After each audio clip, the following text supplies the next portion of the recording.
আসসালামু আলাইকুম। আশা করি সবাই ভালো আছেন। বেসিক গুরু ইউটিউব চ্যানেলে আপনাদের সবাইকে স্বাগত। আশা করি সবাই ভালো আছেন।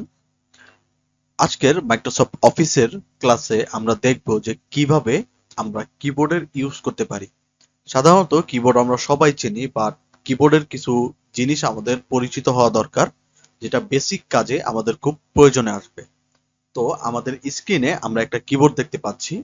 সাধারণত বাংলাদেশে আমরা এই ধরনের কিবোর্ডগুলো বেশি দেখে থাকি, যেটা আমাদের বাংলা এবং ইংলিশ মিলিয়ে থাকে। বাট আমাদের অনেক কিবোর্ড আছে, যেমন গেমিং কিবোর্ড এখনকার, সেই কিবোর্ডগুলোতে কিন্তু বাংলার এই অপশনগুলো নেই। বাট আমরা আজকে আলোচনা করব যে টোটাল যে কিবোর্ডটা আছে সেই কিবোর্ডগুলো নিয়ে। তো আমরা আমাদের স্ক্রিনে একটি কিবোর্ড দেখতে পাচ্ছি। এখানে আমাদের অনেকগুলো সংখ্যা আছে বা অনেকগুলো বাটন আছে, এবং প্রত্যেকটা বাটন আলাদা আলাদা সেকশনে আছে।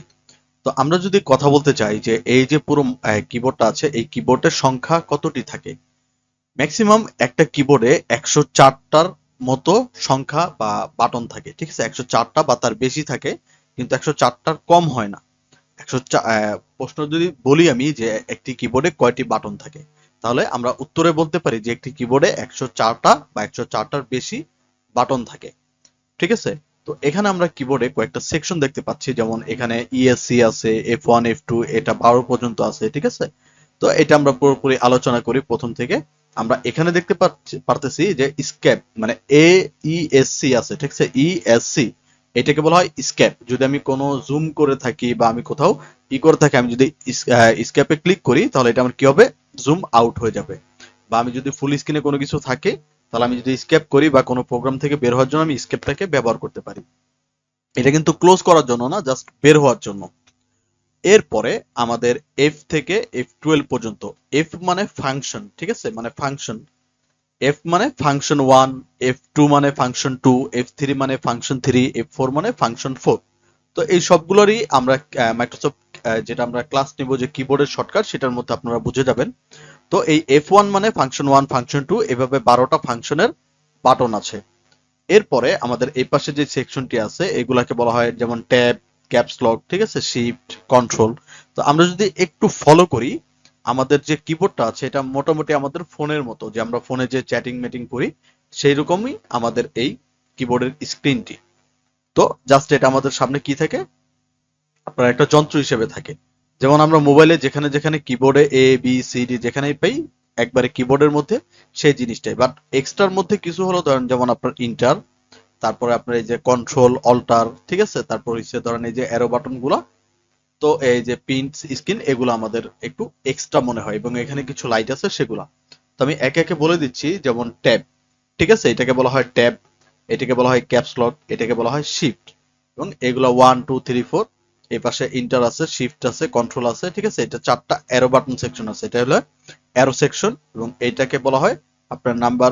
এই যে এই পাশে যেটা আছে এটাকে বলা হয় নাম্বার সেকশন। ঠিক আছে, তো এই যে বাটনগুলো আছে, এই বাটনগুলো দিয়ে আমরা কিভাবে কি কাজ করব সেটা আজকে আমরা দেখব। তো আমরা এখান থেকে দেখতে পাচ্ছি যে ট্যাব আছে। আমরা যদি এখান থেকে মাইক্রোসফট ওয়ার্ডে চলে যাই, ওয়ার্ডে চলে যাওয়ার পরে আমরা এখান থেকে কি করব, যে এগুলো তো আমরা বুঝলাম যে ফাংশন 1, ফাংশন 2, এটা আমরা কিবোর্ডের শর্টকাটে আমরা দেখে নিব। তো আপনি যদি 1-এ ক্লিক করেন, এখানে 1 আসবে, 2 আসবে, 3 আসবে, 4 আসবে, ঠিক আছে, 5 আসবে। তো এইভাবে আমার এই সংখ্যাগুলো চলে আসবে। তো এখানে আছে ট্যাব। আমরা ট্যাব কিভাবে ইউজ করতে পারি, ট্যাব মানে যদি আমি বেশি স্পেস দিতে চাই, যেমন আমি এখানে 10 লিখছি, এখন আমি যদি একটা স্পেস দেই, তাহলে দেখবেন এখান থেকে কি একটা সিঙ্গেল স্পেস হচ্ছে। ঠিক আছে, বাট আমি কি করি, যদি এখান থেকে আমি বেশি স্পেস নিতে চাই, তাহলে আমি এখান থেকে ট্যাব প্রেস করব। ট্যাব প্রেস করলে দেখবেন এখান থেকে আপনি অনেক লং স্পেস পাচ্ছেন, মানে একটা ওয়ার্ড পরিমাণ আপনি স্পেস পাচ্ছেন। এরপর আমার এখানে আছে ক্যাপস লক। সাধারণত ক্যাপস লক যদি আমি অন করি, ক্যাপস লক অন করলে দেখবেন সাথে সাথে আপনার এই যে ক্যাপস লকের যে এটা আছে, লাইটটা আছে, এখান থেকে আমি ক্যাপস লক ক্লিক করলে দেখবেন এই যে দ্বিতীয় নাম্বার যে লাইটটা সেটা জ্বলে যাবে। ক্যাপস লক মানে ক্যাপিটাল, ঠিক আছে, মানে আমি যদি কিবোর্ডে যদি সাধারণত কোনো কিছু লিখি, তাহলে দেখবেন সেটা ছোট বর্ণে লেখা হয়। যেমন আমি যদি সাধারণত কিবোর্ডে কোনো কিছু লিখি, তাহলে দেখবেন কি সেটা ছোট বর্ণে লেখা হয়। কিন্তু আমি যখন কিবোর্ড থেকে ক্যাপস লক অন করে কোনো কিছু লিখবো, তাহলে দেখবেন সেটা ক্যাপিটাল লেটারে কনভার্ট হয়ে যাচ্ছে। তো ক্যাপিটাল লেটারে কনভার্ট করার জন্য আমরা এখান থেকে যে ক্যাপস লক আছে সেটাকে আমরা ইউজ করতে পারি। এরপরে এখানে আছে শিফট। ঠিক আমরা যেমন কিবোর্ডে আমাদের যে ফোনের স্ক্রিন আছে, সেই স্ক্রিনে আমরা এখানে একটা শিফট দেখতে পাবো, কিন্তু এখানে শিফট লেখা থাকবে না, দেখবেন যে একটা আপ অ্যারো দেওয়া আছে কর্নারে, যেটার মধ্যে আমি যদি ক্লিক করি তাহলে দেখবেন আমাদের উপরের যে ক্যাপিটাল লেটার গুলো আছে সেগুলো ভেসে উঠে, বা আমাদের সব লেটার গুলো ক্যাপিটাল হয়ে যায়। তো ঠিক একই পদ্ধতিতে আমরা কি করব, যদি আমরা শিফট চাপ দিয়ে কোনো ওয়ার্ড ক্লিক করি তাহলে দেখবেন সেটা আপনার ক্যাপিটাল লেটারে কনভার্ট হচ্ছে। যেমন আমি যদি এখন শিফট চাপ দিয়ে ধরেছি, এখন আমি যদি কোনো লেটার লিখি তাহলে দেখবেন সেটা ক্যাপিটাল লেটারে কনভার্ট হয়ে গেছে। মানে আপনার শিফট চাপ দেওয়া অবস্থায় যদি কোনো লেটার আপনি ক্লিক করেন তাহলে সেটা ক্যাপিটাল লেটার হবে। তো শিফট ছাড়া যদি আমি কোনো কিছু লিখি তাহলে দেখবেন সেটা আবার আগের মতো স্মল লেটারে হয়ে যাবে। এরপরে আমরা যদি দেখতে পাই যে নিচে কি আছে, কন্ট্রোল। সাধারণত এই কন্ট্রোল গুলো আমরা কন্ট্রোল সি মানে কপি করার জন্য, কন্ট্রোল বি পেস্ট করার জন্য, শর্টকাট করার জন্য আমরা কন্ট্রোলটাকে ইউজ করতে পারি। এছাড়া আরো অ্যাডভান্স অনেক কাজে আমাদের কন্ট্রোল অল্টটা সবচেয়ে বেশি প্রয়োজন হয়। এরপরে আমাদের এখানে আছে উইন্ডোজ বাটন। যেমন এই যে আমাদের কর্নারে কি আছে, উইন্ডোজটা আছে। আমরা যদি এখানে ক্লিক করি আমাদের যত ধরনের সফটওয়্যার, সিস্টেম সফটওয়্যার আছে বা অ্যাপ্লিকেশন আছে এবং ইনস্টল সফটওয়্যার গুলো আছে সেগুলো আমরা এখান থেকে দেখতে পাই। ঠিক এখান থেকে যে আপনার কিবোর্ডে যে এখানে যে উইন্ডোজ বাটন আছে সেটা যদি আপনি ক্লিক করেন তাহলে দেখবেন অটোমেটিক ভাবে আপনার এখানে সেই মেনু বারটি বা আপনার যে উইন্ডোজ বার আছে সেটা আপনাকে দেখায় দিবে। তো অল্টারের ক্ষেত্রে আমরা অনেক ধরনের শর্টকাট করতে পারি। এটা আমরা নেক্সট ক্লাসে যে কিবোর্ড শর্টকাট আছে সেটা আমরা দেখে নিব। স্পেস, আমরা সাধারণত কোনো কিছু লেখার পরে যদি একটা সিঙ্গেল স্পেস দিতে চাই তাহলে আমি এই স্পেসটা একবার ক্লিক করলেই আমার সেই স্পেসটা হয়ে যাবে। এখন দেখতে পাচ্ছেন যে এখানে কন্ট্রোল, এখানে কন্ট্রোল, এখানে অল্টার, এখানে অল্টার, এখানে আপনার উইন্ডোজ, এখানে উইন্ডোজ, ঠিক আছে, এগুলো আছে মানে দুটো দুটো করে আছে। তারপরে এখানে একটা ইন্টার আছে, এখানে একটা ইন্টার আছে। তো এই যে সেকশন আছে এই সেকশনটাকে বলা হয় নাম্বার সেকশন, ঠিক আছে। তো আমরা এখান থেকে যে দুইটা কন্ট্রোল দুইটা অল্টার দেখতে পাচ্ছি এটা কেন দিয়েছে, সাধারণত আমরা যারা লেখালেখি করি বা টাইপিং করতে চাই বা ফাস্ট করতে চাই তারা এই কিবোর্ডটাকে দুইটা ভাগে ভাগ করব। যেমন আমরা জানি এ এস ডি এফ, ঠিক আছে, এবং যে মাঝখানে জি টা বাদ যাবে এবং এইচ টা বাদ যাবে, ঠিক আছে। তারপরে জে কে এল কলাম মানে এই দুইটা গ্যাপ থাকবে। তার মানে আপনার যে রাইট হ্যান্ড থাকবে সেটা থাকবে জে কে এল কলামের উপরে, এবং আপনার যে লেফট হ্যান্ড থাকবে সেটা থাকবে এ এস ডি এফ এর উপরে, ঠিক আছে। মাঝখানে জি এইচটা ফাঁকা থাকবে, আপনার যে মাঝখানে যে 2 নম্বর আঙুলটা আছে সেটা দিয়ে আপনি এই জি এবং এইচটাকে হ্যান্ডেল করবেন, ঠিক আছে। আপনার রাইট হ্যান্ড কখনো এইচ এর এই পাশে যাবে না এবং আপনার লেফট হ্যান্ড কখনো জি এর এই পাশে যাবে না। এখন আপনি দুইটা হাতকে ভাগ করে দেন আপনি এই কাজটা করবেন। আপনি রাইট হ্যান্ড দিয়ে এইচ এইচ থেকে শুরু করে বা জে থেকে শুরু করে এই পাশে যে পুরো যে পার্টটা আছে এই পার্টটা আপনি এখান থেকে হ্যান্ডেল করবেন এবং উইথ মাউসটাকেও হ্যান্ডেল করবেন। আর লেফট সাইড দিয়ে শুধু আপনি এই যে জি বা এইচ পর্যন্ত এই মাঝখানে যে এই লাইনটা আছে লেফট সাইডের সেটা আপনি হ্যান্ডেল করবেন, ঠিক আছে। আর এখানে যে দুইটা দুইটা করে ওয়ার্ড আছে এগুলা অল্টারনেটিভ হিসেবে দেওয়া আছে, ঠিক আছে। মাঝে মাঝে দেখবেন এগুলা কাজ করে না, বাট আবার এগুলা কাজ করে না, ঠিক আছে। যদি কোনোটা কাজ না করে বা একটা নষ্ট হয়ে যায় আপনি ইনস্ট্যান্ট মানে চলার জন্য আপনি এই অল্টারনেটিভ গুলো ইউজ করতে পারেন, ঠিক আছে।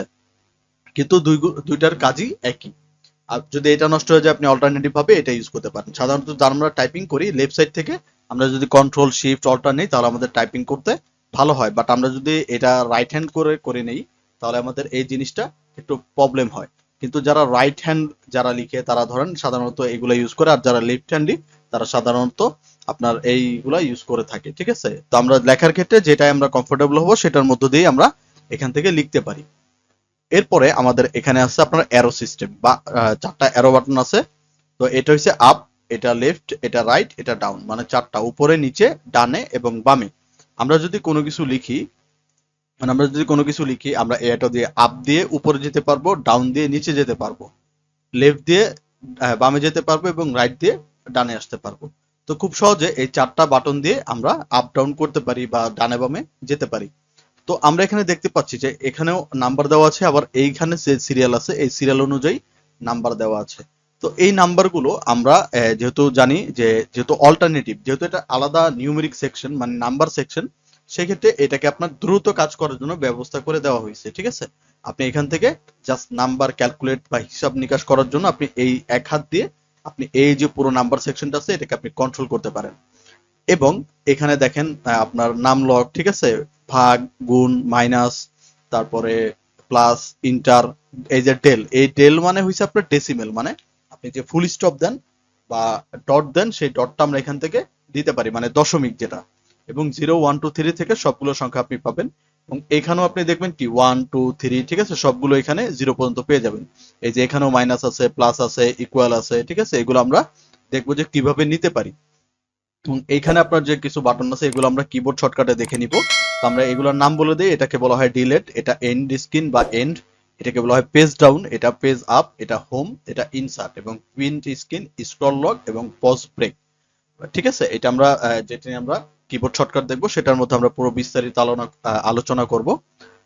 এখন আমরা দেখতে পাচ্ছি এই যে আমাদের এখানে দেখবেন দুইটা করে ওয়ার্ড আছে, যেমন উপরে একটা চিহ্ন দেওয়া আছে, নিচে 1 দেওয়া আছে, তারপরে নিচে 2 দেওয়া আছে, উপরে @ দেওয়া আছে, নিচে 3 দেওয়া আছে, উপরে হ্যাশট্যাগ দেওয়া আছে, নিচে 4, তারপর উপরে $সাইন। এই উপরের সংখ্যাগুলো আমরা কিভাবে নিব?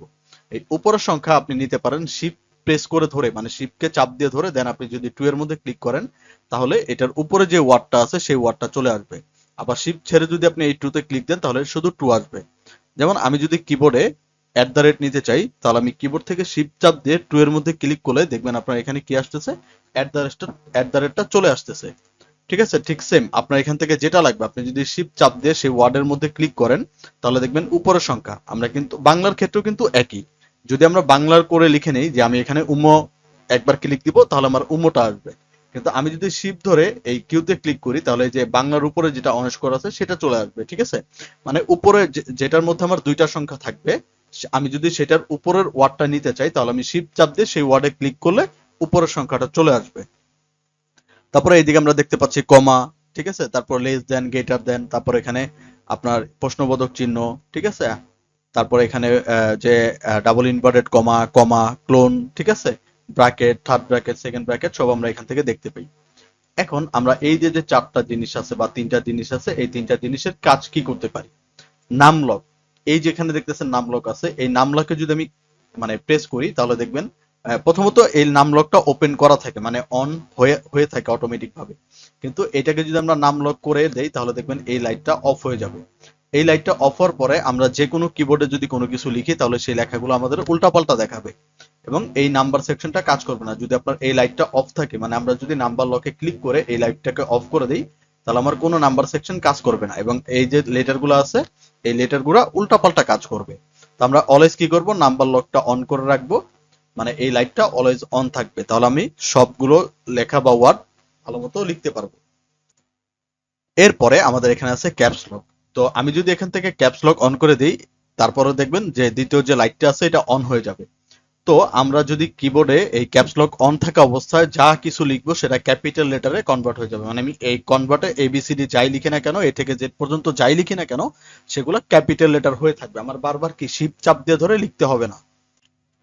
এরপরে এখানে আছে আপনার যদি আবার ক্যাপস লক ক্লিক করেন তাহলে আবার এই লাইটটা অফ হয়ে যাবে, দেন আপনি যা লিখবেন সব আবার স্মল লেটারে কনভার্ট হয়ে যাবে।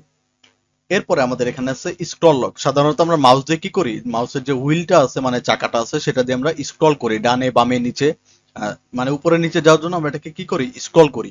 তো যদি আপনি দেখা গেছে এমন কোনো কাজ করতেছেন যেটার মধ্যে স্ক্রল আপনাকে সমস্যা করতেছে, তো আপনি যদি এখান থেকে এই যে স্ক্রল লকটা আছে এই স্ক্রল লকটাকে ক্লিক করেন তাহলে এখানে দেখবেন স্ক্রল লকের লাইটটা জ্বলে উঠবে। জ্বলে ওঠার পরে আপনি কোনো স্ক্রল করতে পারবেন না, আপনি সব কাজ করতে পারবেন কিন্তু কোনো স্ক্রল হবে না। তো এখান থেকে যদি আমি আবার স্ক্রল লকে ক্লিক করে স্ক্রল লক অফ করে দিই তাহলে দেখবেন আবার সবগুলো স্ক্রল হচ্ছে। তাহলে মোটামুটি ধরেন এটা আমাদের বেসিক যে জিনিস আছে সেই জিনিসটা, এটা হচ্ছে আমাদের কিবোর্ডের সাথে পরিচিত। আমরা যত ভালো এই কিবোর্ডটাকে মুখস্থ করতে পারবো, মানে কোন ওয়ার্ড কোথায় আছে, আমার হাত কোথায় রাখতে হবে কোথায় রাখতে হবে না, কোন ওয়ার্ড কোথায় আছে, এই জিনিসটা যদি আমি খুব তাড়াতাড়ি মাথার ভিতরে নিয়ে ফেলি তাহলে আমার এই টাইপিং করতে কোনো প্রবলেম হবে না। এবং যে কিবোর্ডের শর্টকাট গুলো আছে এই কিবোর্ডের শর্টকাট গুলো আমরা যদি খুব সহজেই মুখস্থ করে ফেলি তাহলে আমাদের বর্তমানে লেখার ক্ষেত্রে আর কোন ঝামেলা হবে না বলে আমি আশা করতেছি। তাহলে আশা করি আপনারা সবাই বুঝতে পেরেছেন। তো আজকের ক্লাস আমরা এই পর্যন্তই রাখবো। যদি ভিডিওটি ভালো লাগে চ্যানেলটিকে সাবস্ক্রাইব করে দিবেন। যদি আপনাদের কোনো প্রশ্ন থাকে আমাদের কমেন্ট বক্সে আমাদেরকে কমেন্ট করে জানাতে পারেন। তাহলে সবাই ভালো থাকবেন, সুস্থ থাকবেন। আসসালামু আলাইকুম।